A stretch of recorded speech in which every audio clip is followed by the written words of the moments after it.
I'd like to call this December 15th Rules Committee meeting to order. Councilor Callison, would you please lead us in word of prayer?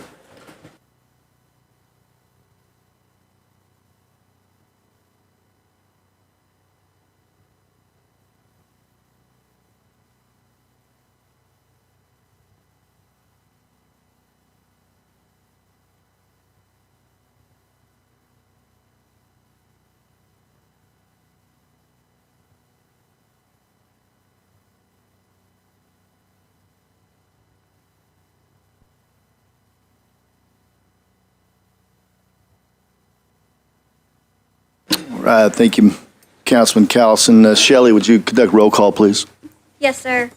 Johnny Kidwell, Here. Kevin Easley.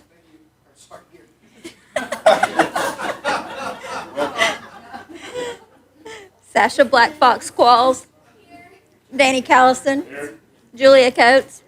Joe Deere. Ashley Grant. Uriah Grass. Lisa Hall. Here. Clifton Hughes. Daryl Legg. Kinder McGady. Dora Petskowski. Cody Poindexter. Honey. Joshua Sam. Melvina Shot Pouch. Kendessa Teehee. We have a quorum. All right, thank you, Shelley. I appreciate that. It's been one of those days for us all as we move forward. I would entertain a motion to approve the minutes from November 10th, 2025 regular session, given that everyone's read those, please. We have a motion and a second. All in favor say aye. Any opposed? Hearing none opposed, that motion passes. We will move on to number 5 with the reports. Marshal Daniel Meade.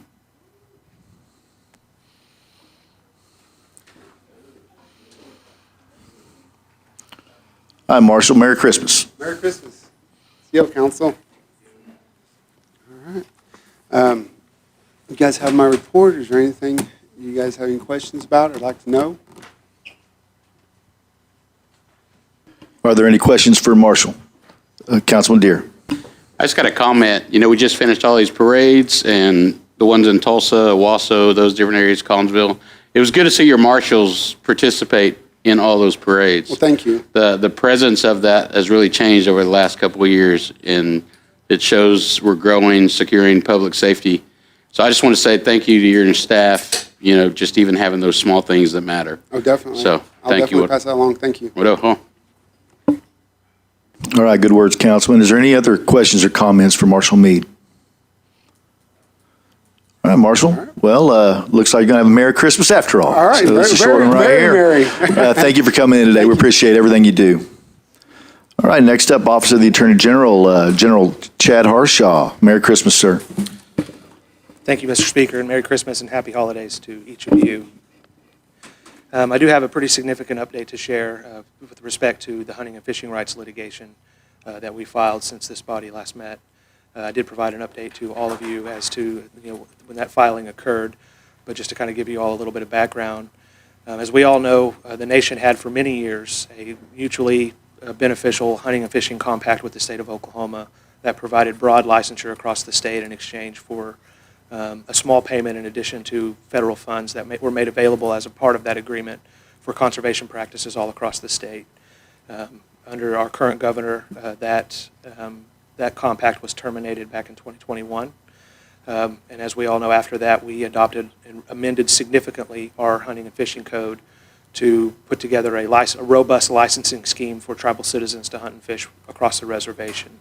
Sometime after that, we executed through the Intertribal Council of the 5 tribes, a reciprocity agreement with all 4 of the other 5 tribes that extended hunting and fishing regulations for tribal citizens across those different areas.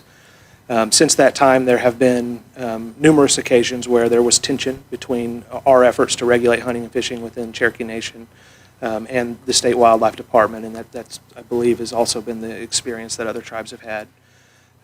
Up until this point, we have never had any citations issued or actionable threats that we would view as against tribal citizens for exercising their hunting and fishing rights underneath our code and our laws.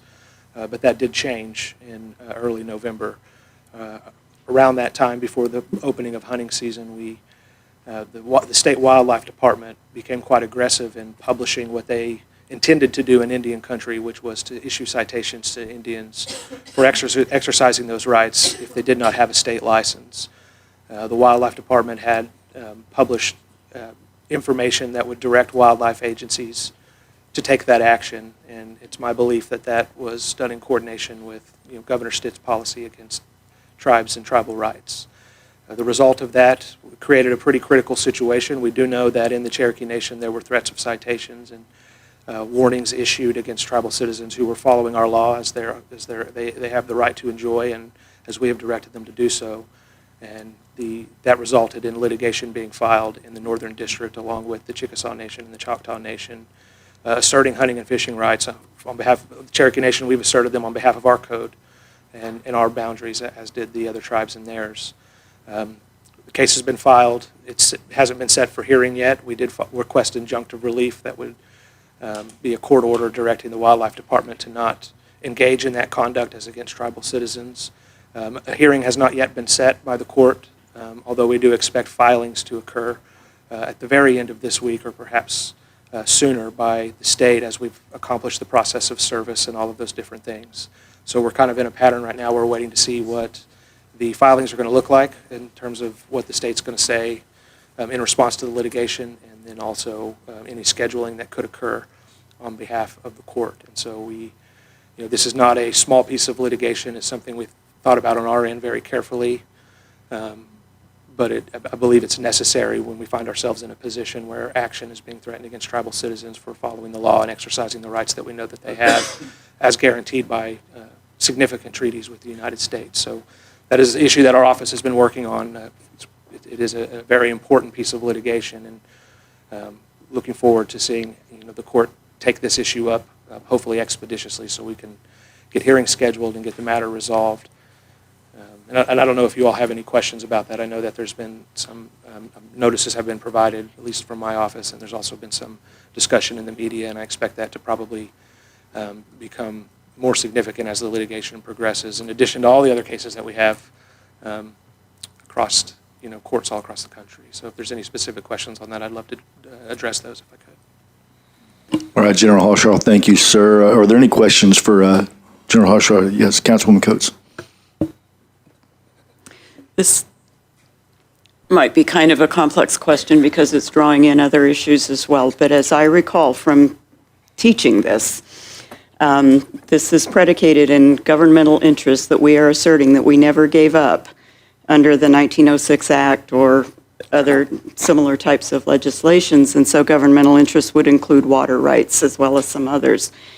And as I recall, we have been in court on water rights issues, not of our own accord, but dragged in by Tyson, I believe, and some of the other companies that have been befouling our waters here.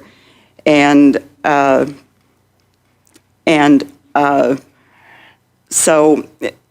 we had attempted negotiated settlements on water rights issues along with the Choctaws and had reached some agreements on those, as I recall. Can you talk a little bit about the relationship between these two issues, between the water rights and the hunting rights? Because my understanding has always been that they are predicated in the same source, right?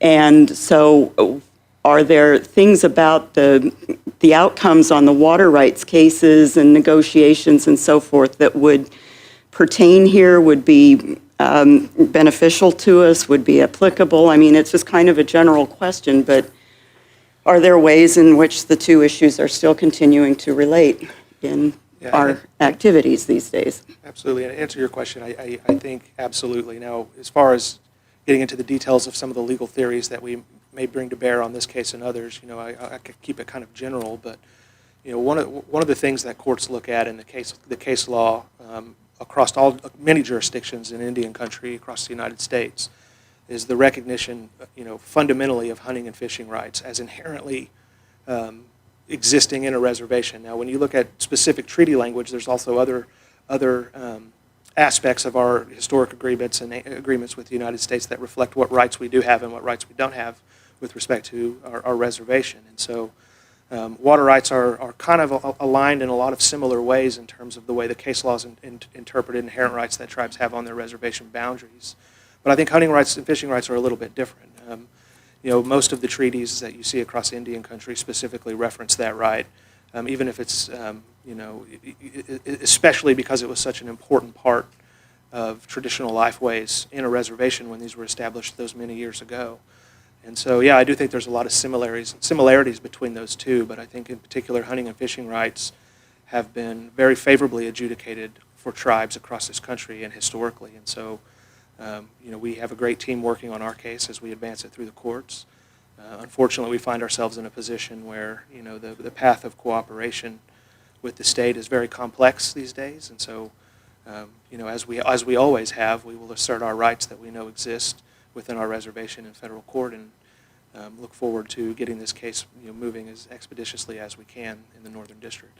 But to answer your question, yeah, there's definitely a lot of similarities between those two. Would the outcomes in the water rights negotiations and litigations have any kind of impact on the current hunting and fishing case? I think they could. Now, in terms of our water rights are not necessarily adjudicated in courts. Like, as you mentioned, they were a component of other litigation.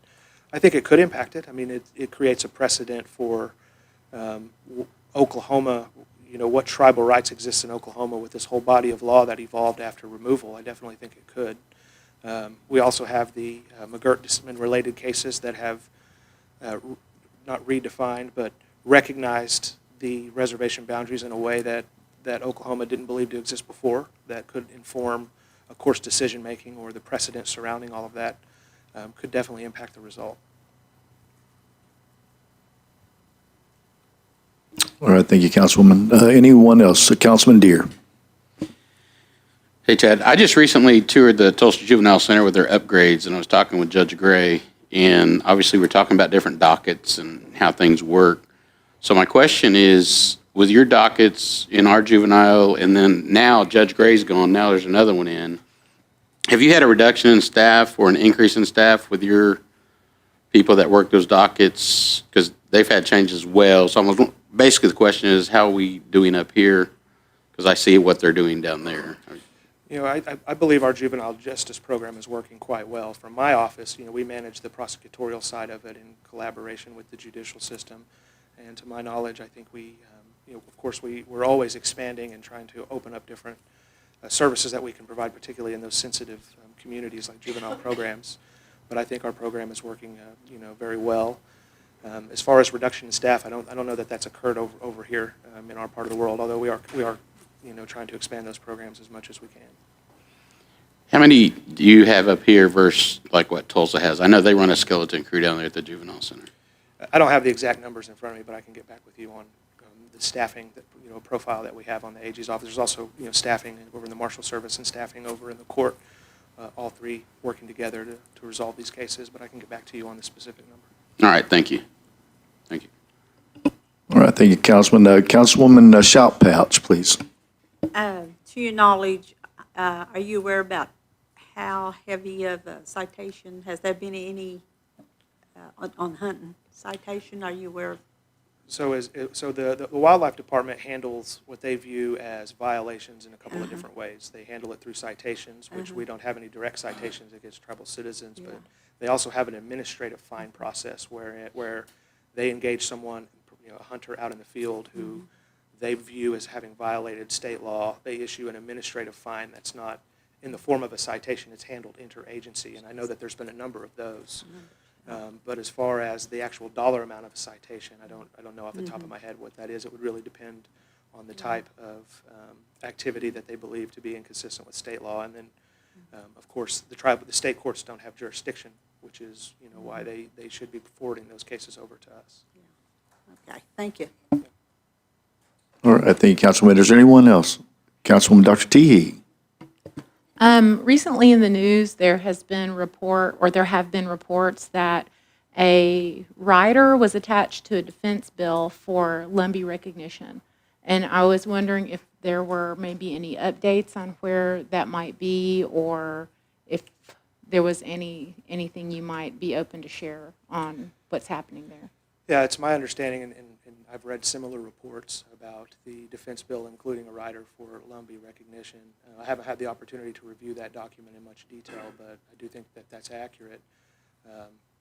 I don't know from my office, what engagement we would have on that topic. I mean, it is a congressional action that's still pending, although I'm assuming likely to be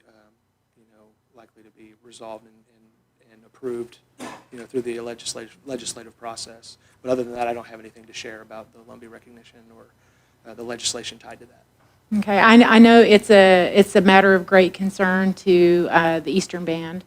And was it 3 years ago at Tri-Council that we passed the resolution opposing congressional recognition of tribes?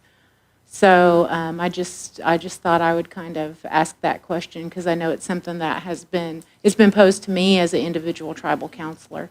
And so I appreciate that. Thank you, General Harsha. Thank you for the time, Chair. Councilman T, I think Joe Deere is going to have, when we get down to,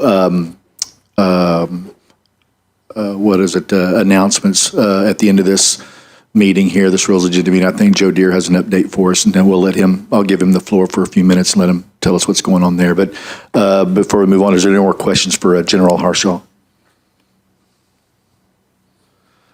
General, thank you, sir. Have a Merry Christmas, and I appreciate your update. Yeah, thank you for your time today, and Merry Christmas and Happy Holidays to each of you. All right, FOIA GRA, Gwen Terrapin. Good afternoon and Merry Christmas. Good afternoon, ma'am. This is what happens when you don't do what Chad tells you to do. Oh, he walked out, didn't hear me. Anyway, you should have a copy of my report, and I'll be glad to answer any questions you might have. Well, we don't have a copy of that report. Oh, my apologies. Just hit our email box. Okay, I apologize. Right. My apologies. Shelley, what is the timeline for those, getting those things in? Is it a week, 10 days before? All right.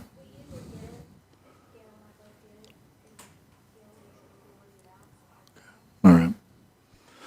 All right. Well, we will take a look at that as quick as we can. Okay. But, and if anybody has any questions, you're welcome to email me or call me. I'll be glad to answer any questions. If we could get those a little bit sooner, I think we'd all appreciate it. Yes, Thank you, sir. ma'am. Appreciate I you. sure will. Are there any questions for Ms. Terrapin? No questions? Okay, All thank right, you. thank you. We look forward to reading that report. All right. From the Tax Commission, Sharon Swepson. Good afternoon. Good afternoon, ma'am. I hope you have my report. It shows October last year to October this year, we're off to a good start, 20.85% increase over what we had last year. So that's good. And also on retail sales and alcohol and all of that, it's 11.52% increase compared to what October was last year. So let's just hope it continues. So, and I'll try to answer any questions you might have. All right, ma'am. Thank you for that. Are there any questions or comments for Ms. Swepson? It doesn't look like there's any. Ma'am, I would say that when you get a chance, if you could send that at-large tax card tag info that we spoke about a few months ago, about where that, how many at-large outside of the rest of the state, outside of the enhanced jurisdiction, have applied for and received car tags, and how many of those are applying for that rebate? Okay. And we're just now getting the rebates all caught up and everything, so we're getting good numbers on that. So I apologize. I forgot, I guess. So That's quite all right. We all need reminding. I will get that to you. It is the holiday season, and we all get backed up. We totally understand. Well, I will get it to you. Thank you, ma'am. Uh-huh. Have a Merry Christmas. You too. Gaming Commission, Audrey Imhoff.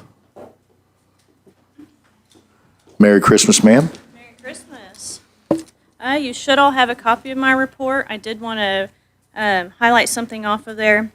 The Office of Management Enterprise Services, OMES, better known as the state, did conduct their annual inspections of each casino, as well as their annual licensing audit for CNGC over the past few months. During that audit, they did conduct inspections at each casino and determined that the electronic games were properly inventoried and certified, and that the casino is maintaining proper signage in accordance with the compact. For licensing, they did review all of our licensing files and maintain required information, and the employees and vendors were suitable for licensing under the compact. So we are in compliance and no findings there for the facilities or for CNGC. So with that, I'll be happy to answer any questions that you may have. Ma'am, that is good news. Thank you for Yes. that. Good report. I have read your report. I have no questions. Anybody have any questions for Ms. Inhofe? Man, I see none at all. Thank you for Thank coming in you. today and have a Merry Christmas. Christmas. And of course, I'm not going to forget about Samantha Hendricks with Human Resources. Ma'am, Merry Christmas. Thank you for being here today. Merry Christmas to you. I can hardly wait to get to Christmas. You have my report. If you have any questions, I'll be happy to answer those. I did have one new thing that we're doing in our department. We just allocated some people to take on some additional duties. And one of those is it's an applicant and candidate experience supervisor. So they are tasked with, making sure the applicants get contacted, make sure they have their full resume attached, make sure their application is completely filled out. We've needed this for such a long time, but now we have a dedicated staff to do that. So, they still have other duties, but they are so excited about this because they're, we are real good at doing the job piece of it, forwarding the applicants to the managers to be reviewed, but we sure are wanting to really put a lot of attention as far as our applicants. So you'll start to see some things change just a little bit because we're going to try to reach out to everybody. We had over, which is unusual, for last weekend, about 150 applicants come through just in that weekend. So that's great as far as filling jobs and getting those applicants, but it's also contacting them and make sure they have everything completed. So anyway, just some changes we're doing to just enhance some things. So with that, if you have any questions, I'll be happy to answer those. All right, ma'am. Thank you. We do have some questions. Councilwoman, please go ahead. I just wanted to make a comment that I know someone who put in an application and they left something out and they were contacted and asked to Fantastic. complete it. So Fantastic. your team is doing awesome. So thank you so much. Thank you so much for that feedback. That's what I like to hear.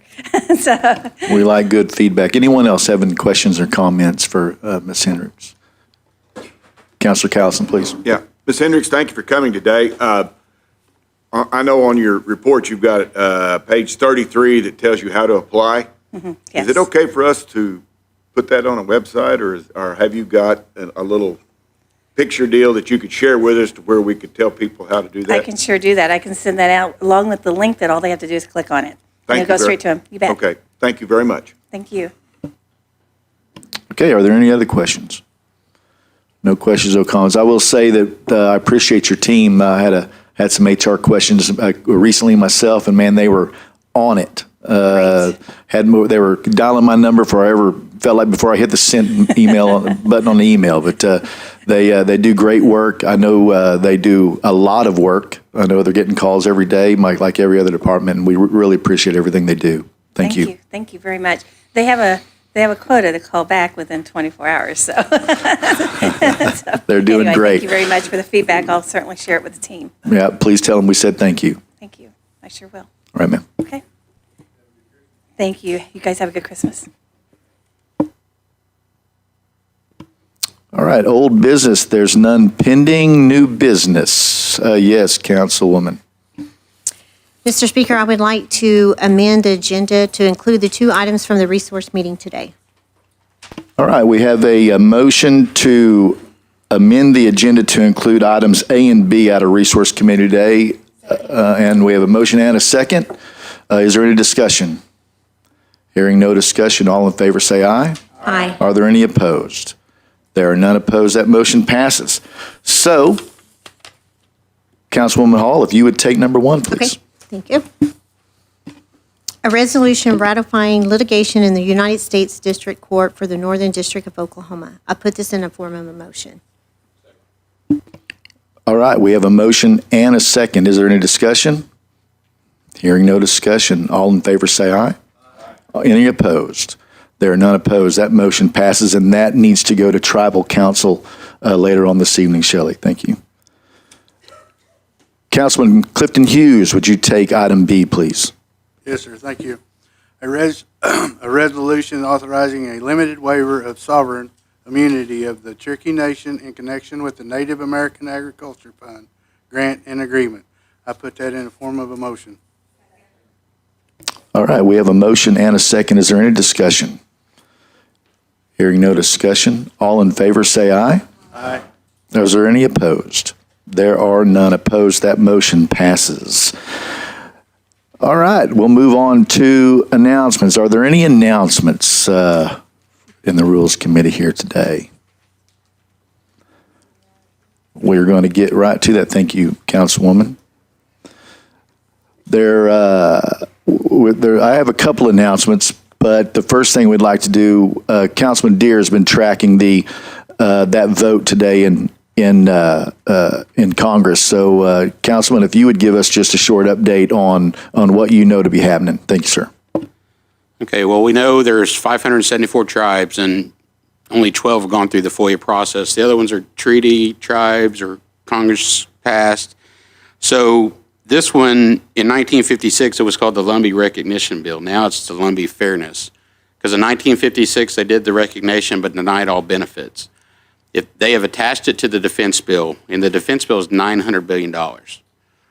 So what we've been told is on the Republican side, they're obviously, when they did this 6 months ago, we had 5 people that would vote no. That was in Congress. That's how it got vetoed. But now they've tagged it to run along with a defense bill, which is hard for people to do with that being out there. So what that means, the difference is going to be, if they get recognition, the vote's fixing to start at 4:30 today. What that means is they can now, if they get passed, they can put land in trust. They have access to IHS. They will get it, and then the president has to sign it. So, but that is the update as far as that. So I know Eastern Band is there and they're watching it. But that's the quickest update we have at NCI. And a lot of people have asked us, why do we let Lumbee in to NCAI? NCAI bylaws does not say federal recognition membership. That's one thing it does not say. But they do meet the minimum required to be in NCAI. So, and a reminder that we did not re-enroll 96 different groups from last time, which we started that task force 2 years ago. So we have removed a lot of that, so NCAI could still be the voice of Indian country to DC. So I hope that answers all your questions. I know Dr. T had asked, did that give you enough information?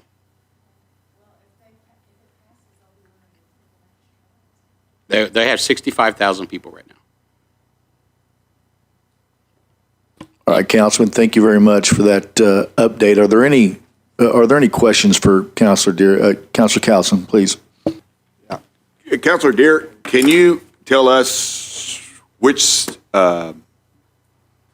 senators or which representative has attached that bill to the defense bill?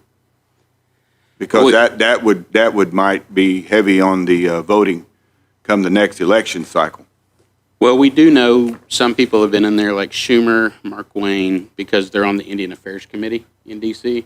So they do sit down with them when they make these NDAs. So that's where a lot of the wording comes from. So if you look at the Indian Affairs Commission, they have a seat at that table. Okay, thank you. Okay. Yeah. That's a good question, Councilor Cowson. I think as we move forward, we'll probably have government relations come in and brief us a little bit on what's going on as well, so we can move with that. So thank you, Councilman Deere, for that update. We appreciate everything that you're doing over there with NCAI as well. All right, thank you. I see Brooke Neff in the back. Could she come up, Brooke, could you come up? I would appreciate that. Little Birdie told me today that you just received your Master in Legal Studies in Indigenous Peoples Law from the Oklahoma University College of Law. Yes, thank you. Yes, I officially submitted everything over the weekend, and so finished that and received that this December. So I joke that my dad is more proud about that than anything I've done in my life because it came from OU. So thank you so much. I appreciate your Well, Boomer Sooner. You going to the game Friday now? You gonna? All right, man. I'm trying to win Daughter of the Year. Yeah. So me and All my dad and right. my mom. Yeah. Well, you're well on your way. Congratulations on that. That's a great accomplishment. I know that there's a few people even in this body here that's gone through that program, and it's a good one. It really is. And thank you for continuing on that path of proactive education. And man, we enjoy serving with you. Well, thank you all so much, and a wonderful course, and Merry Christmas, everyone. All right. Have a Merry Christmas. My last announcement before we go on to the number 8 there, just continued prayers for Deputy Speaker Easley's grandmother, right? And I know there's been a few folks in council that has had some health issues with friends and close family, and we continue prayers for all those. I know Dr. Coates has some close folks that were in the hospital recently, so we just remember who those people are and lift them up as you can, especially during this holiday season. The next announcement is that the next meeting is tentatively scheduled for Thursday, January 29th at 1 p.m., and with that, I would entertain one more motion. We have a motion to adjourn and a second. All in favor? Any opposed? We are adjourned.